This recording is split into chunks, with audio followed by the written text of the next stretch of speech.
Welcome back. Today we are exploring something super fun. How creators reimagine epics, especially the Mahabharata, using simple modern storytelling tools. Don't worry, this is beginner friendly. Think of it like getting a creative toolbox. And one important line, we reimagine with respect. We don't break the epic, we explore it. In the previous chapter, you learned the basic idea behind alternate universes or multiverse thinking without heavy science. Here's the simple version. One choice can create many possible outcomes, like those adventure books. If you choose page 12, the story goes one way. If you choose page 20, it goes another way. Today, we will use this idea not as physics, but as a creative structure. Science uses models, stories also use models, but for something different. To explore meaning, stories ask, what do choices cost? What is duty? What is fairness? What is dharma? So we borrow the shape of branching outcomes and we turn it into creativity. Let's define simply. Reimagining means you retell the same epic, but you change one lens, one control thing. Maybe you change who is telling the story. Maybe you change one decision point. Maybe you change the order of events. Or you place the same moral conflict in a new world. The epic stays powerful because the core questions remain. Because we are working with epics, we use three safety rails. First, respect the source. Second, be clear what exactly did you change. Third, keep consequences. In the Mahabharata, actions have results, often big ones. If consequences disappear, the epic becomes a cartoon. And we are not doing cartoons. Now, the fun part. These are the 9 creative techniques. Today is an introduction, like testing samples. Later, we can go deeper and actually build mini stories. For now, let's learn what each technique is and how it connects to the Mahabharata. Technique 1 is point of divergence. You pick one moment where a choice happens and you change that single choice. In the Mahabharata, think of the dice game. A tiny change in a decision can create a completely different chain of events. It's like moving one domino and then watching a whole palace fall or not. Technique 2, alternate ending. You keep the main journey but you change the final outcome. Important.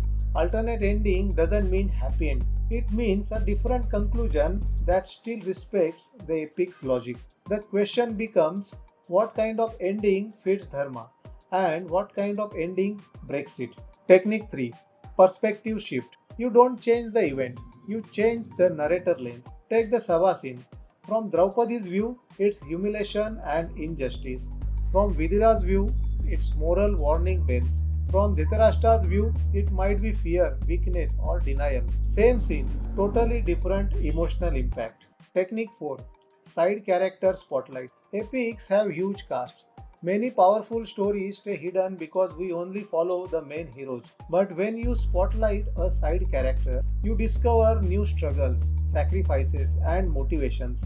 It's like switching the camera from the king to the soldier, and suddenly the whole war feels different. Technique 5, parallel timeline. Here you show two versions of the story side by side. For example, one timeline where peace is accepted and one where peace is rejected. This technique is amazing for learning because you can compare consequences. It becomes a moral experiment. What did that one decision really cost? Technique 6, world building reskin. You keep the moral conflict, but you change the setting. Kurukshetra could become a futuristic council, a space colony, a modern political world, anything. But the key is the Dharma questions stay alive. That's why epics travel across time. The costumes change, the choices remain. Technique 7, time play, non-linear storytelling. Instead of starting at the beginning, you change the order. Imagine opening with the war's final day, then rewinding. How did we reach here? This increases suspense and highlights cause and effect. Perfect for Mahabharata, where the past always pulls the present like gravity. Technique 8, motivation reframe. You keep the actions similar, but you reinterpret why the character does it. A character you call proud may actually be terrified. A character you call cruel may be trapped by loyalty. This increases depth and it also makes students think, do I judge too quickly? Technique 9, symbol and motif reweaving. Epics repeat objects and ideas for a reason. Dice, wars, exile, the court, the forest. When you reweave symbols, you deepen the meaning without changing the whole plot. For example, dice can become not just luck, but the human addiction to control. Small change, big philosophical power. Let's wrap up. Today, you got 9 lenses for reimagining epics, especially the Mahabharata, without losing respect or consequences. Now, your simple challenge: pick one technique and one Mahabharata moment. Tell yourself why this technique, what does it help me explore? Choice, duty, justice, loyalty, or consequence. In the next lesson, we will take your pick and shape it into a clean mini story idea. Because today you got the menu, next we start cooking.